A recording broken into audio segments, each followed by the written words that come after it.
Good afternoon, moviegoers. Thank you for tuning into The Picture Show, Bipsy's weekly movie review show where we break down the good, the bad, and especially the ugly from all the theater releases that have come out this summer. I'm your stand-in host this week, Danny Foots. Alex Richardson will be joining us later for our Friday Flick Pick. My co-host today is going to be Sarah Patterson, and this week we're reviewing The Meg. Let's take a look at the trailer. We have a series. Problem? Thought so. I don't dime anymore. You gotta tell me a problem, and I'll say no. You're gonna offer me money, I'll still say no. You're gonna appeal to my better nature, and I'm gonna say no, because I don't have one. So I say, why don't we sit down, we'll enjoy a couple of beers, and then we can get you on your way. Jonas, this happened this morning. Laurie, I have a contact. Oh, it's huge. It's crushing me. There's someone down here. They may have encountered the same species you did down there. It's a shark. It's a megalodon. Excuse me? I said, A megalodon. A living fossil. Thought to have been extinct over 2 million years. Wrong. a lot of people are gonna die if we don't find it and kill it. She's coming. Of course you would think it's a she. It's a great day to go fishing. He's kidding, right?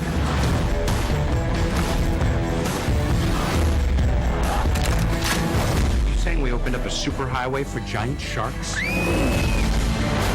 No, just a Meg.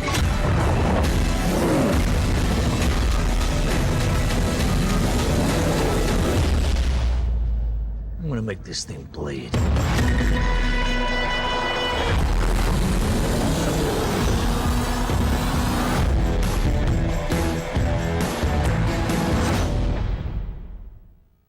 That was the trailer to The Meg, the movie we're reviewing today. Today with me is Sarah Patterson. Hello. Hi, guys. So, The Meg. Oh, The Meg.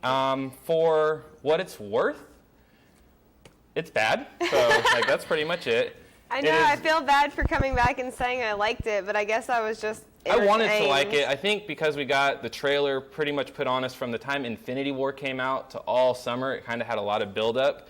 It was actually based off of a short novel written in 1997 by Steve Alten called A Novel of Deep Terror. And they got the licensing to this movie in 1997 after the book came out, but when they started to produce it was in 99, and Deep Blue Sea had come out, so they scrapped it for 21 years for some reason. I was just about to say that. I wonder why they waited so long. Like, I get Deep Blue Sea, but I mean, they could have waited 5 years or so. And there's nothing that's been in between that was really that got good Hollywood promotion for a shark movie, except for the Sharknado series, but that was all on Sci-Fi. So I don't know. I don't know what made them wait so long. It's directed by Jon Turteltaub, who hasn't made horrible movies in the past. He directed Cool Runnings and Three Ninjas, which are considered cult classics. National Treasure. And the National Treasure franchise, which I don't like on the surface, but I mean, it's a fun franchise. My daughter loves it, so I like whatever. the idea. I mean, it's interesting. It's a mystery. Right, and that's usually what he's good at, kind of making whimsical, serious, funny stuff, but this was trying to be a little more action-y than he could do. Action-y and maybe a little bit more serious. It is serious, but it wasn't the kind of serious that I was hoping. I feel like it needed to be more in depth maybe. I just felt like everything was so topical. Yeah, it was. And for the fun of what we expect from a shark movie, I mean, this is a megalodon. It's a 70-foot shark. This thing should have spent the movie destroying everything in its path, and it didn't. Well, it just kind of it was scary. We didn't see so much of the destruction as just have the inherent fear that it was going to do something bad. And I feel like some of those bad things that they were doing, they just showed too much of it. You mentioned they had a huge advertising budget, but some of the really good points that they should have kept for the movie was in the trailer right away. Right. You mentioned the budget. The movie cost $130 million to make. I don't know how. I do know it is a bad sign, though, that the advertising for the movie cost more. It was $140 million. So 270 before it even hit the box office. As of this morning, it's grossed globally $315 million.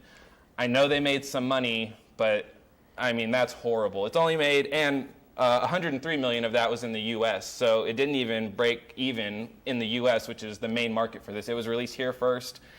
I don't know. The exact numbers, but I'm pretty sure Jaws did a lot better. Oh yeah, Jaws, especially with inflation, Jaws is almost double this for the era that it came out in, which is but just then, bad. you know, Jaws was the first shark movie, I Right, think, and it was the first summer blockbuster, which they kind of rode this coattail, but this is a July movie to me, not an August movie. And just the time they waited to make this just seems silly. And now it's even sillier is when it was bought in 97, that was still Disney then that wanted to do this. They put down $1 million to film it then, the studio fell through, and they just sat on this forever. Why they decided to do it now, I won't know, but this is, so far this year, the true only Disney blunder that they've had, you know. I mean, everything else was far more successful than this numbers-wise and globally, so... Well, I feel like that's why I've worried about Disney taking things in the past. Like Disney does the Marvel now, and I was worried that it wouldn't be everything that you'd want out of a Marvel movie, and they've done really good. But on this movie in particular, we talked about its rating earlier together, and it's not an R-rated movie. Yeah, which seems silly for... I feel like that's where they messed up. It should have been an R-rated movie. You should have included that more horror side of it, because now it's just a big shark in the water you're catching glimpses of. Right, and the movie had a runtime of an hour and 53 minutes. 15 minutes of that was the ending credits, which is just absolutely crazy. So what we got in the movie was the problem initially. Jason Statham is rescuing a crew from a submersive science lab. It goes bad. He ends up deciding to take only a few to save those few instead of having everybody die. And in that's where we get this whole thing with his character development that's immediate, where he is never going to go diving again. He becomes a drunk. He moves to a different island off the grid. That was very forced. And when they get him back in the water... Very typical, very typical. So part of it, like you were saying, is he goes down into this lab, and one of the big things I feel like they try to push, but they don't push enough, is he left his best friend down there. And it was like, they mentioned it one time in the movie, and I feel like that was a bit lacking, because, you know, you're trying to focus on him not going back in the water, and then you get these two people who come to try to recruit him, because in the beginning of the movie, they're going deep, deep, deep in the sea, right? And they break this barrier that they think is the bottom of the ocean, and it's actually not. It's like a hydrogen layer it's a huge gas pocket that has somehow separated it, and there is now a second sea sort of below it where all of these prehistoric creatures have thrived. So you have everything down there. They send a crew, and the crew gets, attacked while they're down there, and they can't come back up. Of which you don't see very much of at all. It's all just implied fear for the most part. I enjoyed that bit just because, one, Toshi was his name. Yeah, I enjoy his yep. character from Heroes. Yeah, I do too. I also have a huge problem with him that we'll mention later. So the whole point of this was that his wife, ex-wife, separated wife gets trapped down under there, and who's the only person can save them? The person who left his best friend in the ocean. Right, and that's the thing, like, it's a chance at redemption, and now it's I've got to do it. And it takes him 2 seconds.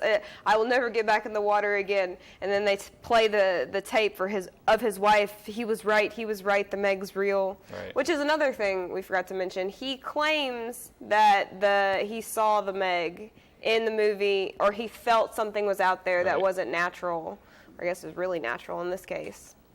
And no one believes him, and then his wife, calls him and is like, yeah, you're right, and that's what makes him go down. Right. When we get back from the break, we're going to go more into this movie because there's not a lot of bulk to it, but there is a lot to talk bad about. So we're going to do that when we come back right after the break, and Adam Stampley will have Netflix and DVD releases for you. Cooking is an important part of holiday celebrations for many families, and children love to be a part of it. Take steps to keep them safe this holiday season, especially in the kitchen. Prevent fires by making sure your stovetop and oven are clean and free of grease. Keep towels and pot holders away from hot surfaces. Never hold a child while cooking or when removing hot food from the microwave, oven, or stove. In fact, keep children at least 3 feet away from all cooking appliances. To protect from spills and burns, turn the pot handles in, away from reaching hands. Children must be supervised at all times in the kitchen. Never leave the kitchen when something's cooking. A fire or accident can happen in an instant. Once your holiday meal is ready, check that the stove and oven are turned off and that other kitchen appliances are unplugged and out of reach. Make safety a tradition. Best wishes for a happy and safe holiday season from ESFI. You may have even more to smile about the next time you visit the dentist. That's because dental offices today can use digital technology that helps you get a more accurate, comfortable treatment in a fraction of the time taken by traditional techniques. Thanks to such things as cone beam tomography that gives the clinician a view of your mouth from multiple angles, and 3D imaging and printers that let your dentist build a restoration while you wait, you can look and feel better, faster. Seeing all the exciting new equipment, however, is not the only reason to visit your dentist.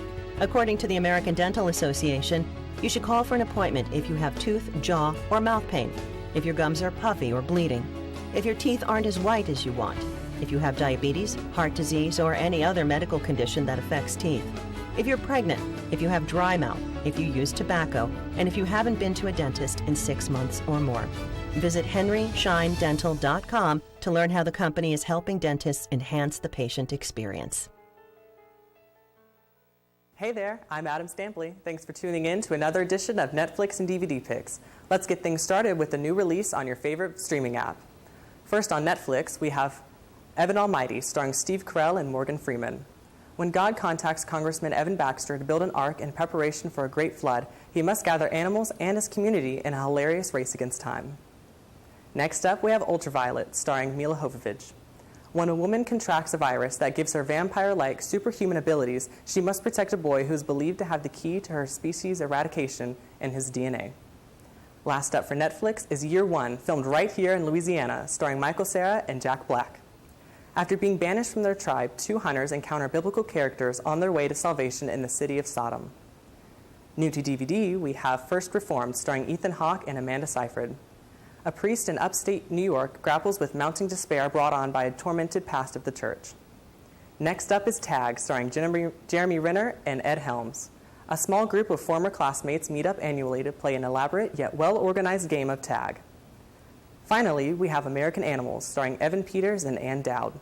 4 young men mistake their lives for a movie and attempt one of the most audacious heists in U.S. history. That's all we have for this week, guys. Hope you enjoy some of these movies on your couch. I'm Adam Stampley. Now let's get back to the picture show.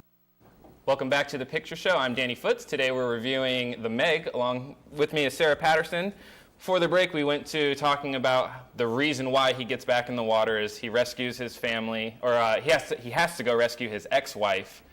And this is where we now bring in Rainn Wilson from The Office, who I don't know how you have one of the most successful roles on television as Dwight Schrute in TV history and then subject yourself to do a movie like this. This was completely below him. I think he just thought it might be fun. I believe his character was fun because he got to walk around being like kind of like a cocky person and kind of got to talk down to people, I guess. I feel like he probably just thought in the script it sounded fun, and then in reality when he watched his movie he was like, oof. Yeah, it did not translate well. And I think what was also weird with him is he's a billionaire, he has the money, so that's his only character. They're filling in that thing to make sense of why all this high-tech stuff, that's just kind of a really quick A to Z they give the audience. And when he is, saying he will back all of this, they got Jason Statham back on board. The station that they run, while they're doing, and this is all very convenient as far as movies go, it's so cookie cutter. He shows up, he wants to know the plan, they make the plan, and then while they're all getting ready, the Megalodon attacks the station, things start going haywire, and now they're subjected to figure this out without their substation in its full capacity. That part of the flow of the movie was so predictable. Watching it was very boring. I was just waiting. You need the climax. We know something is going to happen bad, and it's got to be this. It's because they gave it away too soon. Yeah, and they blew it in the trailer. The trailer. Good trailer. Only good thing about the movie to me, really. I could have watched the trailer and pretty much known everything about the Meg, and that's what happened. The really key points in the movie, like whenever the Meg attacks the station, you get to see its giant mouth wrap around and make those bite marks. That should have been like a shocking moment left for the movie. Like, you kind of ruined it showing it to us in the trailer. Exactly. People were saying online when I was reading reviews is that was the equivalent of Deep Blue Sea showing Samuel L. Jackson get ate by the shark in that movie in the trailer, which, you know, that was such a shocker in the movie because they didn't give it away. Yeah. And when you saw it in the movie, you're like, oh, we're there now. So you know it's got to go one direction from there. And, I mean, it just continued to go down. So they got that plan together, right? And conveniently, the Meg shows up right around that time. And then they get the bright idea to go after it. Well, Dwight, what's his name, Rainn? Rainn Wilson, yes. Rainn Wilson, the billionaire guy, is the only one who I guess has some brains about him. And is like, well, instead of you know, just trying to track it down, or instead of trying to chase it down, hunt it down, we'll track it so we'll always know where it's at. And I feel like that also was given away in the trailer, and that was a great idea. That was a great thought. Why'd you give it away? You should have left that. It would have made the movie better. It gave it a little bit more mystery on what was actually going to happen in the movie. Right, and between once they get the tracker on it and when the Megalodon is killed, maybe 35, 40 minutes of that is all bad one-liners, things go wrong in the water, like just the stuff that you knew had to build up to fill the time. And stuff you knew would happen. Right, everything goes wrong, and then it's like, it's fine for the next thing to go wrong after it. There's one thing that I did like, even though it was predictable, mostly because it was when you really got to see the size of the shark. So they think they catch the Megalodon. Right. And they have it hung up on their ship, and obviously you're thinking, oh, that's a big shark. But then you're like, wait a minute.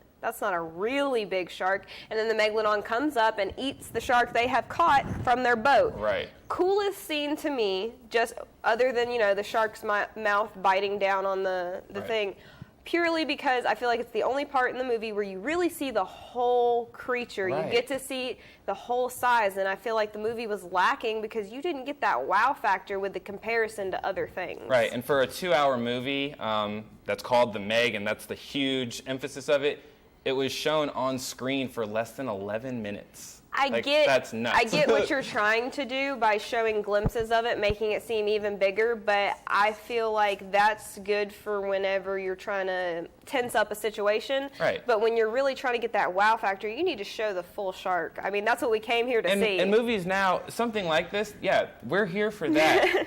I don't need the mystery factor. I just want to see it destroy stuff. Like, that's the whole point. Godzilla come out, Rampage King come Kong. out, King Kong, and then all the kaiju movies.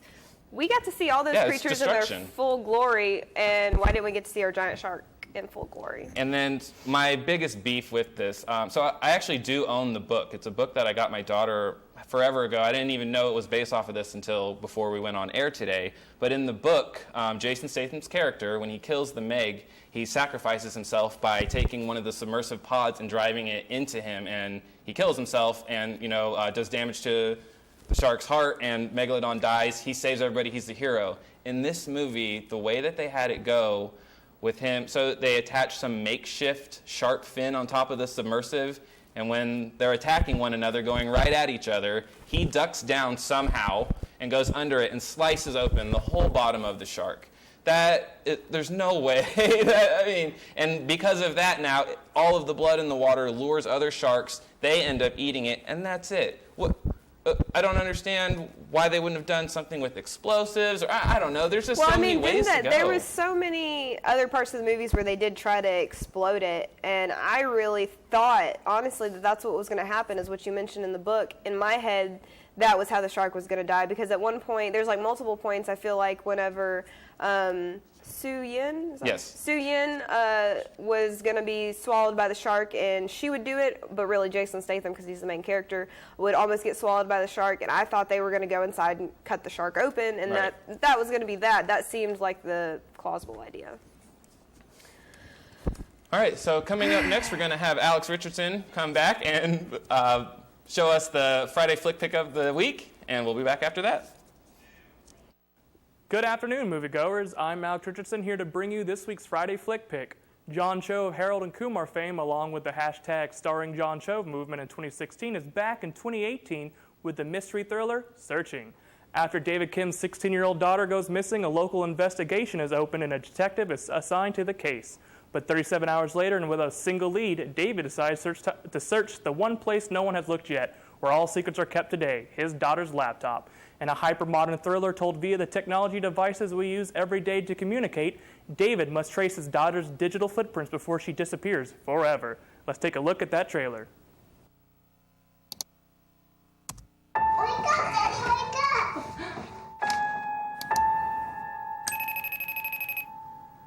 Hey, Dad. Hey, sweetheart. Where are you? Study group. Gonna go all night. Oh, one more thing. I want to know Dad. about the final you took today.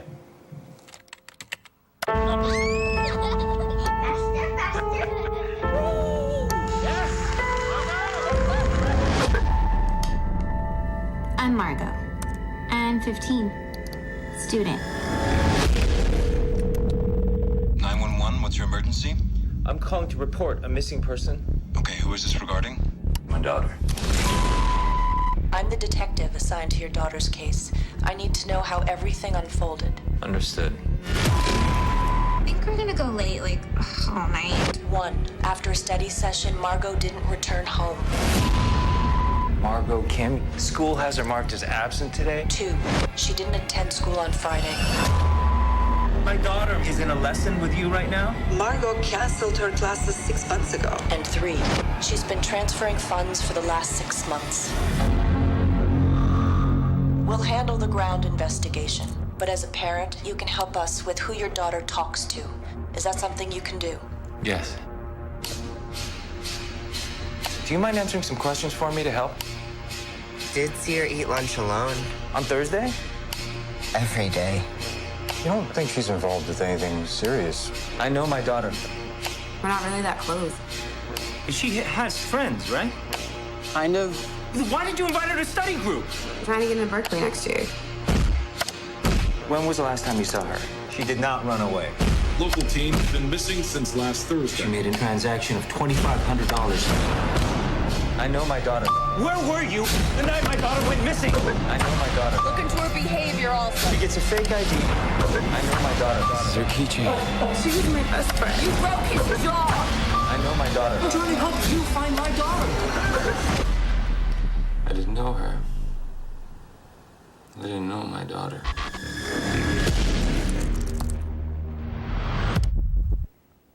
Well, that's going to do it for this week. Hope to see you at the theaters. I'm Alex Richardson. Let's get you back to the picture show. Welcome back to The Picture Show. I'm Danny Foots along with Sarah Patterson. We're just wrapping up our review of The Meg. So we've pretty much talked through it, how it was all predictable, not really enjoyable. It had entertaining moments and there's a couple ha-ha things, but what stood out to you? What was your favorite thing about it, if you even have one? Okay, this is going to be the girliest sounding thing ever, but so when the shark is coming towards the land, you see this like little yacht boat where this couple is getting married, right. And they have this little Yorkie, and the Yorkie jumps into the water and just keeps swimming, and that's about the time the shark comes along, and you never see it get eaten, but it tries to insinuate that it might have been. At the end of the movie, the little Yorkie Pippin didn't get eaten. That made me happy, just for some reason. Out of all the things, the little dog didn't die. But I also know you have beef with the little Yorkie Pippin. Yeah, I have no beef with the dog living. I was hoping that the dog wasn't going to die, but the Labrador that's in Jaws, that dog is named Pippet, so clearly they just absolutely stole that over. This movie had maybe 5 or 6 very obvious things from Jaws that they just straight up copied that I hated. The first time Jason Statham goes in the water, they do a sped up version of the Jaws theme when he's doing the quick descend down when he goes to rescue his wife. And to add insult to injury by using that music inappropriately without Jaws on the screen, just to show him descending, he then gets a nosebleed inside of the submersive vehicle, which is impossible. He's in a pressurized vehicle. The descending would do nothing to him physically. If his nose was bleeding, he's having an aneurysm and he'd be dead, which, it just doesn't make any sense. And they say that his vessel is filling up with gas because they're reading it on the monitors. Where from? That doesn't make any sense at all. And they make it a point to show that he's got plenty of oxygen when he goes in there, when he's doing the checklist. So that was really corny. You said you had beef with Toshi's, something about Toshi earlier. I wanted to know what that was. You see him in the very beginning of the movie, and his part is, it's short, but they give him the standard Hollywood Japanese accent that's like almost, it's just, I don't like that they do that. But at the end of the movie, his last line, he has no accent whatsoever. When he said, I think he tells them something about good job or go on, but he just says it straight out, and it's completely gone. And that was kind of a continuity thing that I didn't like. I would say that my favorite thing was the movie ending, but they were so corny at the end when the credits rolled. They brought up the old English text of where it said Finn, and it was just, I don't understand. Like, they just piled bad on top of bad. It's over. People are leaving. I don't even know who stayed to see that, but when I saw it, I wish I would have left sooner. It didn't hold up to what the trailer did.